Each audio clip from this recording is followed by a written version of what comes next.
ಆಗದ ವಿಚಾರಗಳನ್ನು ಅವರು ಹೇಳಲಿಲ್ಲ. ಜನರಿಗೆ ಅರ್ಥ ಆಗುವ ಮಾತುಗಳನ್ನು ಅವರು ಆಡಿದ್ರು.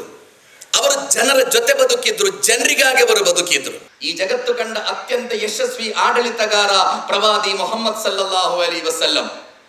ಈ ಜಗತ್ತು ಕಂಡ ಅತ್ಯಂತ ದೊಡ್ಡ ಆಧ್ಯಾತ್ಮಿಕ ವ್ಯಕ್ತಿಯವರು, ಈ ಜಗತ್ತು ಕಂಡ ಯಶಸ್ವಿ ಆಡಳಿತಗಾರ, ಈ ಮಣ್ಣಿನಲ್ಲಿ ಬದುಕಿದ ಅತ್ಯಂತ ಯಶಸ್ವಿ ಬಿಸ್ನೆಸ್ ಮ್ಯಾನ್, ಈ ಜಗತ್ತಿನ ಈ ಮಣ್ಣಿನಲ್ಲಿ ಬದುಕಿದ ಅತ್ಯಂತ ಯಶಸ್ವಿ ನಾಯಕ, ಇದೆಲ್ಲವೂ ಪ್ರವಾದಿ ಮೊಹಮ್ಮದ್ ಸಲ್ಲಲ್ಲಾಹು ಅಲೈಹಿ ವಸಲ್ಲಂ. ಪ್ರವಾದಿಯವರೊಬ್ಬ ಹೋರಾಟಗಾರ, ಪ್ರವಾದಿಯವರೊಬ್ಬ ಆಡಳಿತಗಾರ, ಪ್ರವಾದಿಯವರು ಒಬ್ಬ ಸೇನಾ ನಾಯಕ, ಪ್ರವಾದಿಯವರ ಸಮಾಜದಲ್ಲಿ ಎಲ್ಲವಾಗಿದ್ದಾರೆ. ಅವರು ಸಮಾಜವನ್ನು ಹೇಗೆ ಬದಲಾಯಿಸಿದ್ರು? ಸಮಾಜವನ್ನು ಬದಲಾಯಿಸಿದ್ದು ಒಂದನೆಯದಾಗಿ ಅವರು ವ್ಯಕ್ತಿಗಳನ್ನು ಬದಲಾಯಿಸ್ತಾರೆ.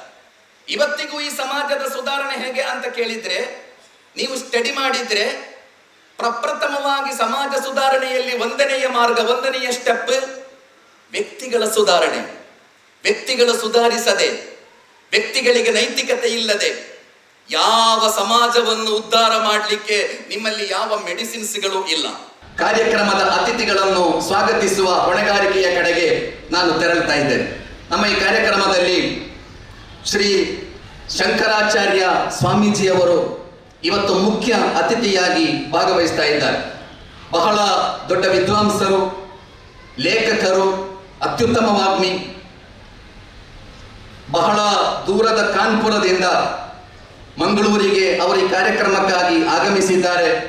ನಾವೆಲ್ಲ ಅವರ ಮಾತುಗಳನ್ನು ಕೇಳಲು ಬಹಳ ಆಸಕ್ತರಾಗಿದ್ದೇವೆ. ಯಾಕೆಂದರೆ ಯೂಟ್ಯೂಬಿನಲ್ಲಿ ಧಾರಾಳವಾಗಿ ನಾವೆಲ್ಲ ಅವರ ಭಾಷಣಗಳನ್ನು ಕೇಳ್ತಾ ಇರ್ತೇವೆ. ಅವರನ್ನು ಈ ಕಾರ್ಯಕ್ರಮಕ್ಕೆ ಸೀರತ್ ಅಭಿಯಾನ ಸ್ವಾಗತ ಸಮಿತಿಯ ವತಿಯಿಂದ ಬಹಳ ಗೌರವಪೂರ್ವಕವಾಗಿ ನಾನು ಸ್ವಾಗತಿಸ್ತಾ ಇದ್ದೇನೆ. ಈ ಕಾರ್ಯಕ್ರಮದ ಗೌರವಾನ್ವಿತ ಅತಿಥಿ ಶ್ರೀ ಕುಂ ವೀರಭದ್ರಪ್ಪನವರು, ಈ ನಾಡಿನ, ಕನ್ನಡ ನಾಡಿನ ಶ್ರೇಷ್ಠ ಕಾದಂಬರಿಕಾರರು. ಅವರು ಈ ಕಾರ್ಯಕ್ರಮದಲ್ಲಿ ಇವತ್ತು ನಮ್ಮನ್ನು ಉದ್ದೇಶಿಸಿ ಮಾತನಾಡಲಿದ್ದಾರೆ. ಅವರನ್ನು ಕೂಡ ಸೀರತ್ ಅಭಿಯಾನ ಸ್ವಾಗತ ಸಮಿತಿಯ ವತಿಯಿಂದ ಬಹಳ ಹೃತ್ಪೂರ್ವಕವಾಗಿ ನಾನು ಸ್ವಾಗತಿಸ್ತಾ ಇದ್ದೇನೆ. ನಮ್ಮ ಈ ಕಾರ್ಯಕ್ರಮದಲ್ಲಿ ಪ್ರಜಾವಾಣಿ ಪತ್ರಿಕೆಯ ಸಹ ಸಂಪಾದಕರು, ಅತ್ಯುತ್ತಮ ವಾಗ್ಮಿ, ಒಳ್ಳೆಯ ಬರಹಗಾರರು, ಈ ನಾಡಿನ ಹಿರಿಯ ಪತ್ರಕರ್ತರು, ನಮ್ಮೆಲ್ಲರ ಆತ್ಮೀಯರು ಆಗಿರುವಂತಹ BM ಹನೀಫ್ ರವರು ಭಾಗವಹಿಸ್ತಾ ಇದ್ದಾರೆ.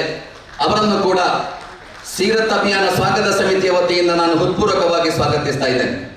ನಮ್ಮ ವೇದಿಕೆಯಲ್ಲಿ ಮಂಗಳೂರು ವಿಶ್ವವಿದ್ಯಾನಿಲಯದ ಪ್ರಾಧ್ಯಾಪಕರಾದ ಪ್ರೊಫೆಸರ್ ಬಿ ಶಿವರಾಮ್ ಶೆಟ್ಟಿ ಅವರು ಅತಿಥಿಯಾಗಿ ಭಾಗವಹಿಸ್ತಾ ಇದ್ದಾರೆ. ಅವರನ್ನು ಕೂಡ ಈ ಕಾರ್ಯಕ್ರಮಕ್ಕೆ ಪ್ರೀತಿಪೂರ್ವಕವಾಗಿ ನಾನು ಸ್ವಾಗತಿಸ್ತಾ ಇದ್ದೇನೆ. ಈ ಕಾರ್ಯಕ್ರಮದಲ್ಲಿ ವಿಶೇಷ ಅತಿಥಿಯಾಗಿ ಜಮಾಯತ್ ಇಸ್ಲಾಮಿ ಹಿಂದ್ ಇದರ ರಾಷ್ಟ್ರೀಯ ಕಾರ್ಯದರ್ಶಿಗಳಾದ ಮೌಲಾನಾ ಮೊಹಮ್ಮದ್ ಇಕ್ಬಾಲ್ ಮುಲ್ಲಾ ಸಾಹಬ್ ಅವರು ಭಾಗವಹಿಸ್ತಾ ಇದ್ದಾರೆ. ಅವರು ಈ ಕಾರ್ಯಕ್ರಮವನ್ನು ಉದ್ಘಾಟಿಸಲಿದ್ದಾರೆ. ಅವರನ್ನು ಕೂಡ ಬಹಳ ಗೌರವದಿಂದ ನಾನು ಸ್ವಾಗತಿಸ್ತಾ ಇದ್ದೇನೆ. ವೇದಿಕೆಯಲ್ಲಿ ಶಾಂತಿ ಪ್ರಕಾಶನದ ಅಧ್ಯಕ್ಷರು, ಜಮಾಯತ್ ಇಸ್ಲಾಮಿ ಕರ್ನಾಟಕ ಇದರ ರಾಜ್ಯಾಧ್ಯಕ್ಷರು, ಚಿಂತಕರು ಆದ ಮೊಹಮ್ಮದ್ ಅತರುಲ್ಲಾ ಶರೀಫ್ ರವರಿದ್ದಾರೆ. ಅವರನ್ನು ಕೂಡ ಅತ್ಯಂತ ಪ್ರೀತಿಯಿಂದ ಈ ಕಾರ್ಯಕ್ರಮಕ್ಕೆ ನಾನು ಸ್ವಾಗತಿಸ್ತಾ ಇದ್ದೇನೆ. ಸಮಾರಂಭದ ಅಧ್ಯಕ್ಷತೆಯನ್ನು ವಹಿಸುತ್ತಿದ್ದಾರೆ ಡಾಕ್ಟರ್ CP ಹಬೀಬುರ್ ರೆಹಮಾನ್, ಖ್ಯಾತ ವೈದ್ಯರವರು, ಯೂನಿಟಿ ಹಾಸ್ಪಿಟಲ್ನ ನಿರ್ದೇಶಕರು, ಹಲವಾರು ಅಂತಾರಾಷ್ಟ್ರೀಯ ಮಟ್ಟದ ಕಾರ್ಯಕ್ರಮಗಳಲ್ಲಿ, ಸಂವಾದಗಳಲ್ಲಿ, ಚರ್ಚೆಗಳಲ್ಲಿ ನಿರಂತರವಾಗಿ ಭಾಗವಹಿಸುತ್ತಿದ್ದಂತಹ ಒಬ್ಬ ಮೇಧಾವಿ. ಅವರನ್ನು ಕೂಡ ಬಹಳ ಗೌರವದಿಂದ ಈ ಕಾರ್ಯಕ್ರಮಕ್ಕೆ ನಾನು ಸ್ವಾಗತಿಸ್ತಾ ಇದ್ದೇನೆ. ವೇದಿಕೆಯಲ್ಲಿರುವ ಎಲ್ಲ ಅತಿಥಿಗಳನ್ನು ನಾನು ಸ್ವಾಗತಿಸ್ತಾ ಇದ್ದೇನೆ. ನಮ್ಮ ಸೀರತ್ ಅಭಿಯಾನ ಸ್ವಾಗತ ಸಮಿತಿಯ ಎಲ್ಲ ಸದಸ್ಯರುಗಳನ್ನು ಕೂಡ ಬಹಳ ಗೌರವದಿಂದ ನಾನು ಸ್ವಾಗತಿಸ್ತಾ ಇದ್ದೇನೆ. ಇವೆಲ್ಲಕ್ಕಿಂತ ಮುಖ್ಯವಾಗಿ ಈ ಕಾರ್ಯಕ್ರಮದಲ್ಲಿ ಭಾಗವಹಿಸುತ್ತಿರುವ ನನ್ನೆಲ್ಲ ಗೌರವಾನ್ವಿತ ಹಿರಿಯರು, ಪ್ರೀತಿಯ ಸಹೋದರಿಯರು, ಸಹೋದರರನ್ನು ನಾನು ಹೃತ್ಪೂರ್ವಕವಾಗಿ ಸ್ವಾಗತಿಸ್ತಾ ಇದ್ದೇನೆ. ಮಾಧ್ಯಮ ಮಿತ್ರರನ್ನು ಅತ್ಯಂತ ಪ್ರೀತಿಯಿಂದ ಈ ಕಾರ್ಯಕ್ರಮಕ್ಕೆ ಸ್ವಾಗತಿಸ್ತಾ ಮಾತುಗಳನ್ನು ಮುಗಿಸ್ತಾ ಇದ್ದೇನೆ. ವಾಹಿರು ದಯವಾನ ಅಲ್ಹಮ್ದುಲಿಲ್ಲಾಹಿ ರಬ್ಬಿಲ್ ಆಲಮೀನ್. ಅಸ್ಸಲಾಮು ಅಲೈಕುಂ. ನಿಮ್ಮೆಲ್ಲರ ಮೇಲೆ ದೇವರ ಶಾಂತಿ ಮತ್ತು ಕರುಣೆ ಇರಲಿ. अस्सलामु अलैकुम व रहमतुल्लाहि व बरकातहू। इस पूरे ब्रह्मांड के और सारे सृष्टि और मानव जाति के अकेले ही सृष्टिकर्ता यहाँ केवल आपको भाषण सुनाने के लिए नहीं है। अच्छे अच्छे भाषण आपको सुनाएं और समाज सुधार के विषय पर बहुत अच्छे विचार प्रस्तुत किए जाएं और आप सुनकर चले जाएं, हम भी चले जाएं। इस प्रोग्राम में भाषण तो होगी ही, परंतु इस प्रोग्राम में हम एक चिंता पैदा करना चाहते हैं। यहाँ जितने हमारे हिंदू, मुस्लिम, दलित, क्रिश्चियन भाई आए हैं, बहनें आई हैं, सबके अंदर एक चिंता हमारे अंदर पैदा हो कि हमारे जीवन का उद्देश्य क्या है और हमारे जीवन को व्यतीत करने के लिए, गुजारने के लिए अल्लाह जगदेश्वर का रास्ता कौन सा है जो मोहम्मद साहब ने बताया, और मृत्यु के बाद मेरा क्या होगा, ये चिंता हमारे अंदर पैदा हो जाए। इसलिए कि समाज सुधार, अभी आपने सुना जनाब कुन्नी साहब को कि असल में व्यक्ति का सुधार है। समाज सुधार का मतलब ये नहीं है कि मंगलूर में, कर्नाटक में, इंडिया में अच्छी अच्छी बिल्डिंगें बनाएं, शॉपिंग मॉल बनाएं और 4 लेन 6 लेन की सड़कें बनाएं, बड़े बड़े डैम बनाएं, बड़ी बड़ी आसमान को छूने वाली, आकाश को छूने वाली बड़ी बड़ी बिल्डिंगें बनाकर हम समझें कि समाज सुधर गया। समाज इससे नहीं सुधरेगा। अगर हमने व्यक्ति को नहीं सुधारा तो वो व्यक्ति राक्षस बनेगा, शैतान बनेगा, और जिस परिवार में वो होगा, जिस समाज के अंदर वो होगा, उसका नष्ट करेगा, बर्बाद करेगा। तो बदकिस्मती से, दुर्भाग्य की बात है, हमारे देश ने बहुत उन्नति प्रगति की है। मिसाइल टेक्नोलॉजी और rocket technology, satellites, nano technology, बहुत सारी टेक्नोलॉजी में और बहुत सारे क्षेत्र में हम आगे हैं। हमें गर्व है इस पर। परंतु हमने इस देश के अंदर ऐसी योजना नहीं बनाई कि मानव को, मनुष्य को कैसे सुधारा जाए। 5 साल योजना एक ज़माने में होती थी और उस योजना से हमने बहुत सारे क्षेत्रों में उन्नति प्रगति की है, परंतु मनुष्य को बनाने की कोई योजना हमने नहीं बनाई। और कारण ये है, आज जो भी हम दुर्स्थिति देख रहे हैं वो इसी कारण है। तो जमात इस्लामी हिंद एक all India socio religious organization है और वो पूरे देश के अंदर भी प्रोग्राम और इस तरह के अभियान चलाती है। और उसका सबसे बड़ा लक्ष्य, उद्देश्य ये है कि मानव को सुधारा जाए और उसे अल्लाह का बंदा बनाया जाए, उसे पूरे समाज का सेवा करने वाला और सबके साथ प्रेम से, भाईचारा से रहने वाला बनाया जाए। पैगंबर कौन होता है? पैगंबर सोशल रिफॉर्मर नहीं होता, सोशल एक्टिविस्ट नहीं होता, पैगंबर समाज का शुभचिंतक नहीं होता, पैगंबर कोई सूफी संत नहीं होता। पैगंबर अल्लाह जगदेश्वर की ओर से नियुक्त होकर मानव के सामने आता है और ऐलान करता है, डिक्लेयर करता है कि मैं अल्लाह का पैगंबर हूँ, मुझे अल्लाह ने तुम्हारे लिए भेजा है। परंतु अगर हम पैगंबर का इनकार करें तो ये पैगंबर का इनकार नहीं है, खुदा का इनकार है। अल्लाह ने उनको अपना पैगंबर बनाया, मार्गदर्शक बनाया, अंतिम मार्गदर्शक बनाया, सारे मानव के लिए बनाया। ये बात आप ये ख्याल न करें कि हम आज पहली बार कह रहे हैं। जमात इस्लामी हिंद बहुत पहले से कह रही है। कुरान 1450 वर्ष पूर्व कुरान के अंदर ये बात बताई गई है कि मोहम्मद अंतिम प्रवादी है, मोहम्मद सारे मानव के लिए हैं और उनका मार्गदर्शन, उनके संदेश और उन्होंने जो कुछ अपने शिक्षा दी है वो सारे मानव के लिए है। और हम सब इस भारत जैसे महान देश में मिलजुल कर, कंधे से कंधा लगाकर मानव कल्याण के लिए, समाज के लिए, पूरे देश के लिए, उन्नति प्रगति के लिए काम करें। धन्यवाद, शुक्रिया। शांति संदेश सारलु सिरोण नागु सारु हिंदू मुस्लिम क्రైస్తరిరಲಿ ಒಂದೇ ಭಾರತ ನಮಗಿರಲಿ ಶಾಂತಿ ಸಂದೇಶ ಸಾರಲು ಸಿರೋಣ ನಾವು ಸಾಲು ಹಿಂದೂ ಮುಸ್ಲಿಂ ಕ್ರೈಸ್ತರಿರಲಿ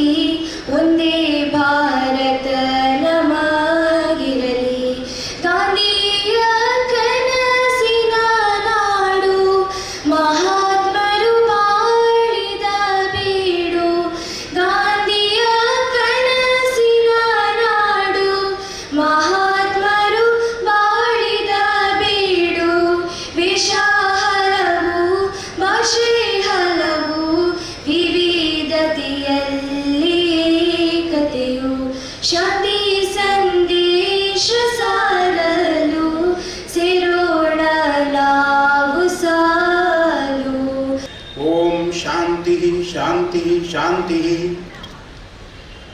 सभा की अध्यक्षता कर रहे आदरणीय हबीबुर रहमान साहब, आदरणीय हजरत इकबाल मुल्ला साहब, आदरणीय मोहम्मद शरीफ साहब, मंच पर उपस्थित अन्य आदरणीय तथा मंगलौर के भाई और बहनों, श्रीमद् भगवद गीता में है अध्याय 3 के श्लोक नंबर 21 में यद्यदा चरति श्रेष्ठस्तत् देवे तरो जना सा यत् प्रमाणम कुरुते लोकस्तदन वर्तते। श्रेष्ठ पुरुष, आदर्श पुरुष जो आचरण यानी अमल करते हैं, दुनिया के लोग भी वैसा ही अमल करने लगते हैं। वो जिस रास्ते पर चलते हैं, दुनिया के तमाम लोग उसी रास्ते पर चलने लग जाते हैं। हजरत मोहम्मद सल्लल्लाहु अलैहि वसल्लम ऐसे ही आदर्श पुरुष थे। कुरान मजीद के सूरा 7 आयत नंबर 158 में 158 अल्लाह का हुक्म है पैगंबर के लिए कि ऐ मोहम्मद, लोगों से कह दो कि ऐ लोगों, मैं तुम सबकी ओर उस अल्लाह का भेजा हुआ रसूल हूं जो आसमानों और जमीन का बादशाह है, जिसके सिवा कोई पूज्य नहीं। वही जिंदगी देता है और वही मौत देता है। तो उस अल्लाह पर और उसके रसूल पैगंबर उम्मी पर जो अल्लाह और उसके सभी आदेशों पर विश्वास करता है, विश्वास लाओ ताकि सही रास्ता। हजरत मोहम्मद सल्लल्लाहु अलैहि वसल्लम लाखों दिलों के बादशाह थे, लाखों लोगों के नहीं, लाखों दिलों के बादशाह थे। चाहते तो सोने के महल बन सकते थे, लेकिन वो हजरत मोहम्मद सल्लल्लाहु अलैहि वसल्लम कर्जदार थे। इससे बड़ी और बात क्या हो सकती, कर्जदार थे। और एक हदीस है, वो हदीस है बुखारी शरीफ की 7238। उस हदीस में है, आप फरमाते हैं कि अगर मुझे उहद पहाड़ के बराबर सोना मिल जाए तो मैं उसे 3 दिन के अंदर सब बांट दूं और केवल इतना छोड़ूं जिससे मेरे कर्ज की अदायगी हो सके। इस्लाम काम, क्रोध, मद, लोभ, मोह से दूर रहने को कहता है। और ये हजरत मोहम्मद सल्लल्लाहु अलैहि वसल्लम का अमल है। इसीलिए हम कहते हैं कि हजरत मोहम्मद सल्लल्लाहु अलैहि वसल्लम दुनिया के सबसे अच्छे इंसान थे। ऐसा इंसान न तो कभी पैदा हुआ है और न कभी पैदा होगा, न भूतो न भविष्यति। ओम शांति शांति शांति। ಬಿಸ್ಮಿಲ್ಲಾಹಿರ್ರಹಮಾನಿರ್ರಹೀಂ. ಪರಮ ದಯಾಮಯನು ಕರುಣಾನಿಧಿಯೂ ಆದ ಅಲ್ಲಾಹನ ನಾಮಸ್ಮರಣೆಯೊಂದಿಗೆ ನನ್ನ ಈ ಮಾತುಗಳನ್ನು ಆರಂಭಿಸುತ್ತಿದ್ದೇನೆ. ಒಂದು 2 ಮಾತು ಬೇರೆ ಭಾಷೆಯಲ್ಲಿ ಹೇಳಿ ಮುಂದುವರಿತೇನೆ. ಸುಬೇಲುಂಟು 5-6 ಫೋನ್ ಬಂತು. ಹನೀಫ್ ಸಾಬ್ ನಿಗ ಜಮಾತೆ ಇಸ್ಲಾಮಿಡ ಪ್ರೋಗ್ರಾಮ್ പോയിട്ടുള്ളാർ ಅಂಟ ನಾ ಚೆಂದ ಒಕ್ಕುಂಟು ಅಲ್ಲ ನಿಗ ಮುಂಜಾಂಟೋಡ ಬ್ಯಾಂಗ್ಳೂರ್ಲು ಸುನ್ನಿ ಸ್ಟೂಡೆಂಟ್ ಫೆಡರೇಷನ್ ಪ್ರೋಗ್ರಾಮ್ ಇದ್ದಾರೆ. ಇಂಟು ಮೈಕಾಲ್ದು ಜಮಾತೆ ಇಸ್ಲಾಮಿದ ಪ್ರೋಗ್ರಾಮ್ಲ ಈಗ ಜಮಾತೆ ಇಸ್ಲಾಮಿಯಾ ಅಂತ ಕೇಟತ್ತು ವರಾಲ್ ನಾ ಚೆಂದ ಇಲ್ಲ ನಂದ ಇಸ್ಲಾಂ ಜಮಾತೆ ಚೆಂದ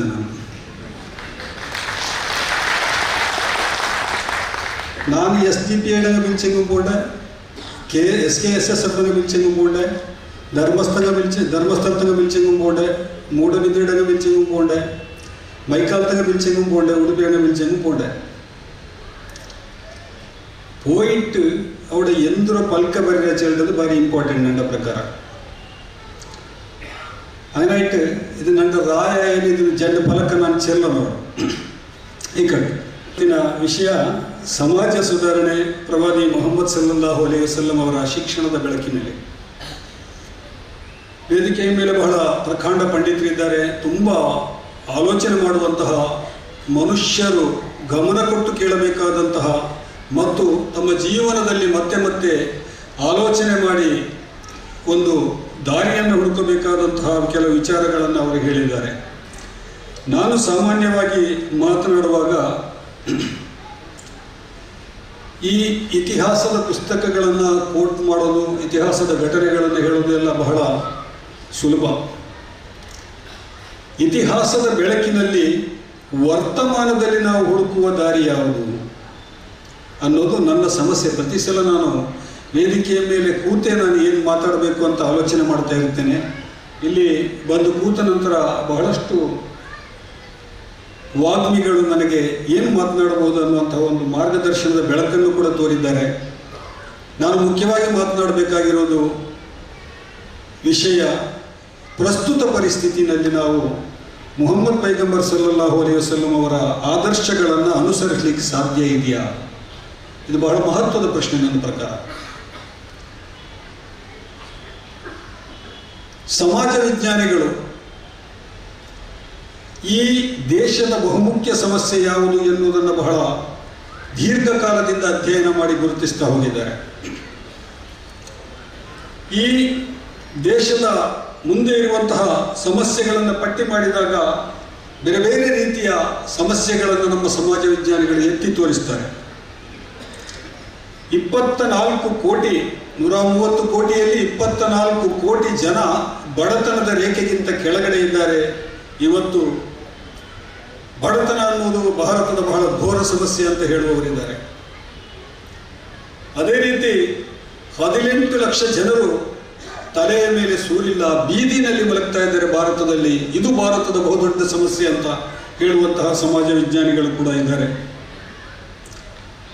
3.5 ಕೋಟಿ ಜನ ಭಾರತೀಯರು ಹೃದಯ ರೋಗಿಗಳಿದ್ದಾರೆ, ಹಾರ್ಟ್ ಪೇಷಂಟ್ಗಳಿದ್ದಾರೆ. ಅವರ ಸಂಖ್ಯೆ ದಿನ ದಿನಕ್ಕೆ ಏರ್ತಾ ಇದೆ. ಡಾಕ್ಟರ್ ಅವರು ಇಲ್ಲಿದ್ದಾರೆ. ಅದೇ ಭಾರತದ ಅತಿ ದೊಡ್ಡ ಸಮಸ್ಯೆ ಅಂತ ಹೇಳುವವರು ಇದ್ದಾರೆ ನಮ್ಮಲ್ಲಿ. ಸುಮಾರು 7.2 ಕೋಟಿ ಜನ ಡಯಾಬಿಟಿಸ್ನಿಂದ ಬಳಲುತ್ತಿದ್ದಾರೆ.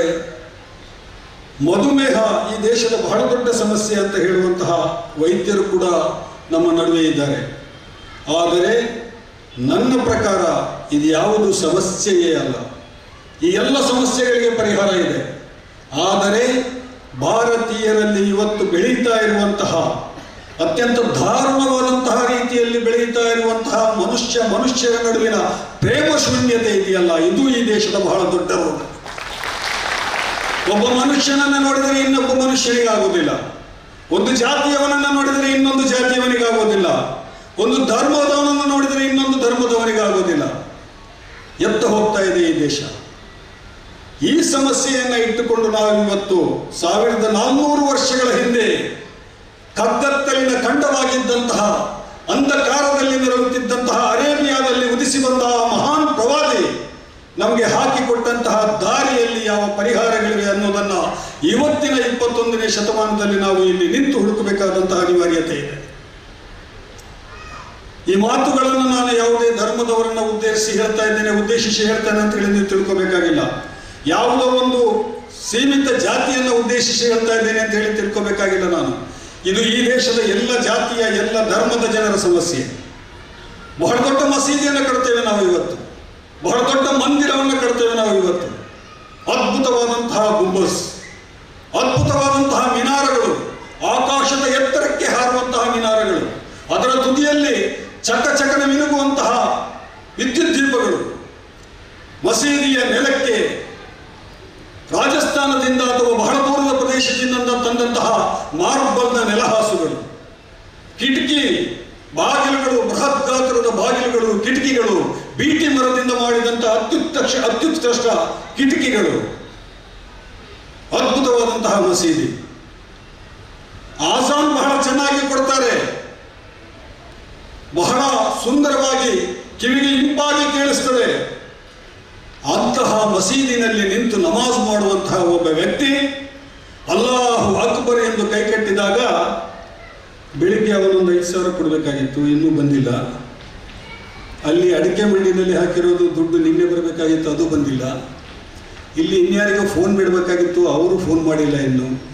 ಇನ್ನೆಲ್ಲೋ ಹೋಗಬೇಕಾಗಿತ್ತು. ಅಂದರೆ ನಾವು ಒಂದು ಮಸೀದಿಯನ್ನು, ಒಂದು ದೇವಸ್ಥಾನವನ್ನು, ಒಂದು ಇಗರ್ಜಿಯನ್ನು ಎಷ್ಟೊಂದು ಕೋಟಿ ಲಕ್ಷ ರೂಪಾಯಿ ಖರ್ಚು ಮಾಡಿ ಅದ್ಭುತವಾಗಿ ಕಟ್ಟಿದ್ರು ಕೂಡ ಅಲ್ಲಿ ನಿಂತು ಪ್ರಾರ್ಥನೆ ಮಾಡುವಂತಹ ಮನುಷ್ಯನ ಪ್ರಾರ್ಥನೆ ಇದೆಯಲ್ಲ, ಮಸೂದಿಯಲ್ಲಿ ನಿಂತಿರುವಂತಹ ಮುಸ್ಲಿಮನ ಈಮಾನ್ ಇದೆಯಲ್ಲ, ಆ ಈಮಾನ್ ಸ್ಥಿರವಾಗಿರದಿದ್ದರೆ, ಅದು ಪರಿಪೂರ್ಣವಾಗಿರದಿದ್ದರೆ, ಅದು ಪವಿತ್ರವಾಗಿರದಿದ್ದರೆ ಎಂತಹ ದೊಡ್ಡ ಮಸೀದಿಯಿಂದಲೂ ಭವ್ಯವಾದ ಮಂದಿರದಿಂದಲೂ ಯಾವುದೇ ಪ್ರಯೋಜನ ಮನುಷ್ಯ ಕುಲಕ್ಕೆ ಇಲ್ಲ ಅನ್ನೋದನ್ನು ನಾವು ತಿಳಿದುಕೊಳ್ಳಬೇಕು.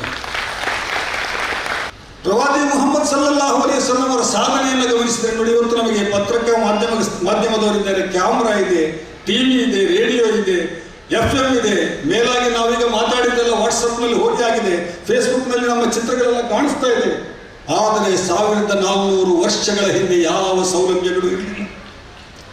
ಒಂದು ಟಿವಿ ಇಲ್ಲದ ಕಾಲದಲ್ಲಿ, ಒಂದು ರೇಡಿಯೋ ಇಲ್ಲದ ಕಾಲದಲ್ಲಿ, ಒಂದು ವೃತ್ತಪತ್ರಿಕೆ ಇಲ್ಲದ ಕಾಲದಲ್ಲಿ, ಯಾವ ಸಮೂಹ ಮಾಧ್ಯಮಗಳು ಇಲ್ಲದಿದ್ದಂತಹ ಕಾಲದಲ್ಲಿ ಆ ಮಹಾನ್ ಪ್ರವಾದಿ ಒಂದು ಜೀವನ ವಿಧಾನವನ್ನ, ಅತ್ಯಾಚಾರ, ಅಕ್ರಮ, ಮರ್ತನಗಳು ದಿನನಿತ್ಯದ ಸಮಾಚಾರವಾಗಿದ್ದಂತಹ, ಬಲಿಷ್ಠರು ದುರ್ಬಲರನ್ನು ಹೊಡೆದು ದೋಚುವುದೇ ಕಾನೂನಾಗಿದ್ದಂತಹ ಒಂದು ಸಮಾಜದಲ್ಲಿ, ಕುಡಿತ, ವ್ಯಭಿಚಾರಗಳು ಮನಮೋಹಕ ಸಂಗತಿಗಳಾಗಿದ್ದಂತಹ ಒಂದು ಸಮಾಜದಲ್ಲಿ, ಒಂದು ಶಿಸ್ತುಬದ್ಧವಾದಂತಹ, ನೈತಿಕವಾದಂತಹ, ನೈತಿಕತೆಗೆ ಅತ್ಯುನ್ನತ ಸ್ಥಾನವನ್ನು ಕೊಟ್ಟಂತಹ, ಪ್ರಾಮಾಣಿಕತೆಗೆ ಅತ್ಯುನ್ನತ ಸ್ಥಾನವನ್ನು ಕೊಟ್ಟಂತಹ ಒಂದು ಧರ್ಮವನ್ನ 23 ವರ್ಷಗಳಲ್ಲಿ 12 ಲಕ್ಷ ಚದರ ಮೈಲಿ ವಿಸ್ತೀರ್ಣದ ಒಂದು ನೈತಿಕತೆಯ ಸಾಮ್ರಾಜ್ಯವನ್ನು ಕಟ್ತಾರೆ ಪ್ರವಾದಿ ಮುಹಮ್ಮದ್ ಸಲ್ಲಲ್ಲಾಹು ಅಲೈಹಿ ವಸಲ್ಲಂ. ಪ್ರವಾದಿ ಮುಹಮ್ಮದ್ ಸಲ್ಲಲ್ಲಾಹು ಅಲೈಹಿ ವಸಲ್ಲಂ ಅವರ ಜೀವನ ಚರಿತ್ರೆ ಮತ್ತು ಜೀವನ ಗಾಥೆ ನಮಗೆ ದಾರಿದೀಪವಾಗಲಿ ಅಂತ ಹೇಳ್ತಾ ನನ್ನ ಈ 2 ಮಾತುಗಳನ್ನು ಮುಗಿಸ್ತೇನೆ. ಅಸ್ಸಲಾಮು ಅಲೈಕುಂ ವರಹಮತುಲ್ಲಾಹಿ ವಬರಕಾತುಹು.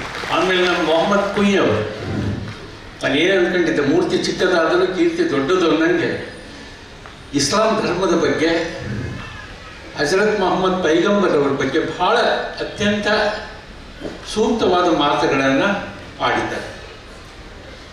ಹಾಗೆ ಉತ್ತರ ಭಾರತದ ಕಾನ್ಪುರದಿಂದ ಬಂದು ಸುಮಾರು 1 ತಾಸುಗಳ ಕಾಲ ಬಹಳ ನಿರರ್ಗಳವಾಗಿ ಭಗವದ್ಗೀತೆ ಮತ್ತು ಕುರಾನ್ ನಡುವೆ ಇರ್ತಕ್ಕಂಥ ಸಂಬಂಧ ತೌಲನಿಕ ಅಧ್ಯಯನವನ್ನು ಶ್ರೀ ಲಕ್ಷ್ಮೀ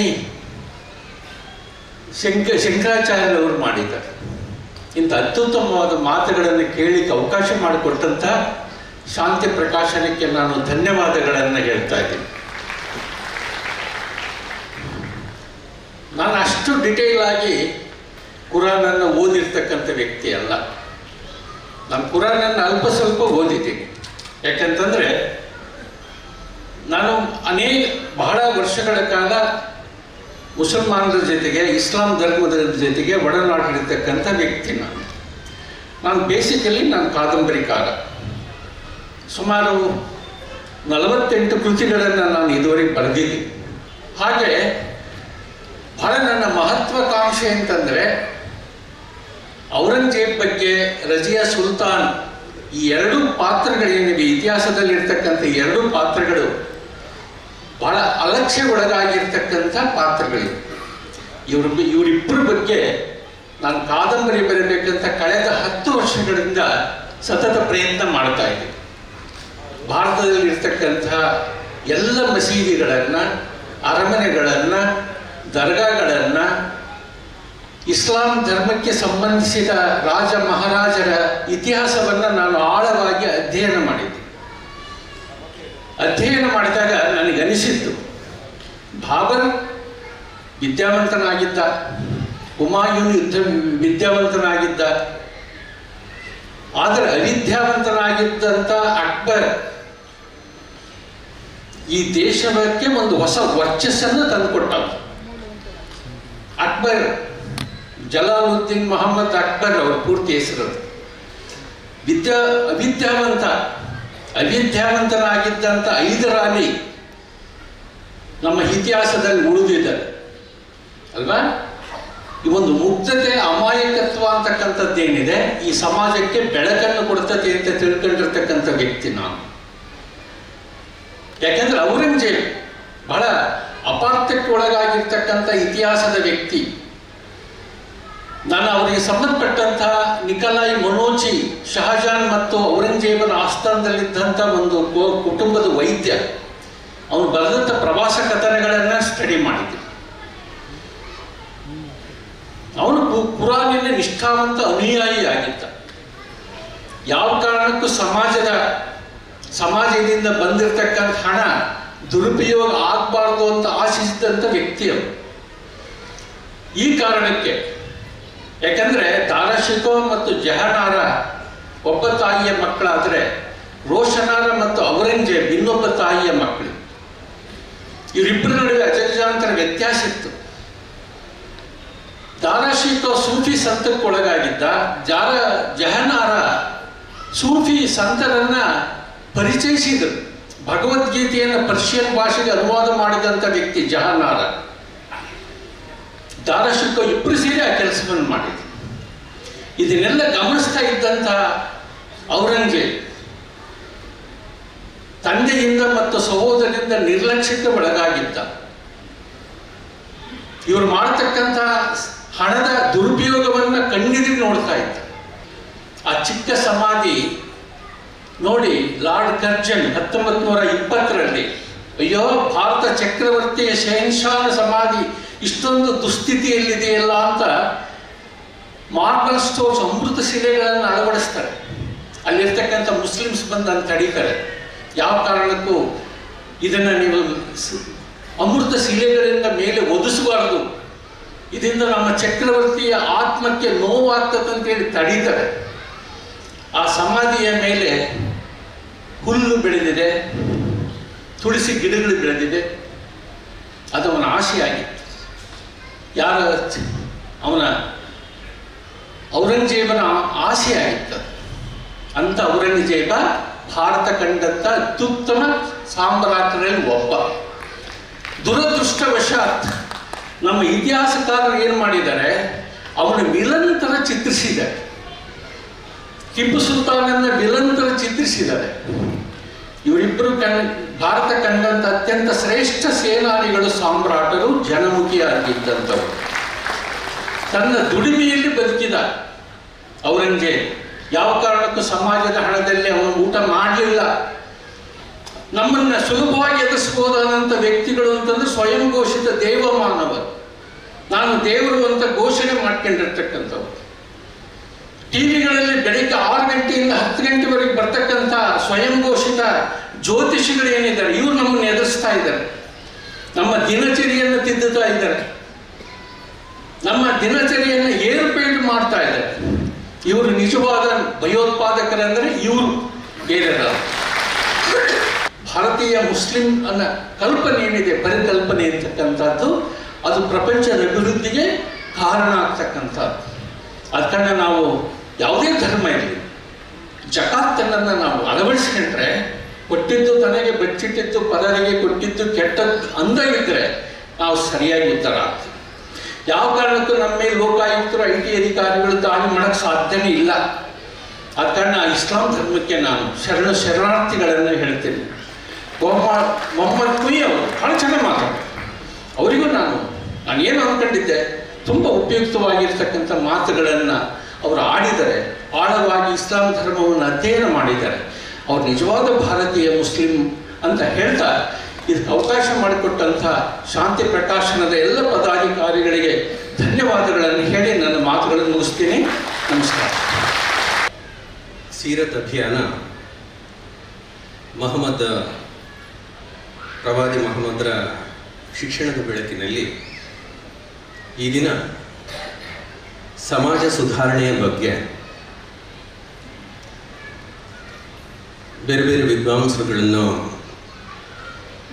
ಮುನ್ನೆಲೆಯಲ್ಲಿ ಇಟ್ಟುಕೊಂಡು ವಿಚಾರಗೋಷ್ಠಿಯನ್ನು ಹಮ್ಮಿಕೊಂಡಿದೆ. പക്ഷേ ಈ ಬಗೆಯ ಒಂದು ಪ್ರಯತ್ನ, ಇದರ ಬಗ್ಗೆ ನಾನು ಸಂಘಟಕರನ್ನು ಅಭಿನಂದಿಸ್ತಾ ಇದ್ದೇನೆ.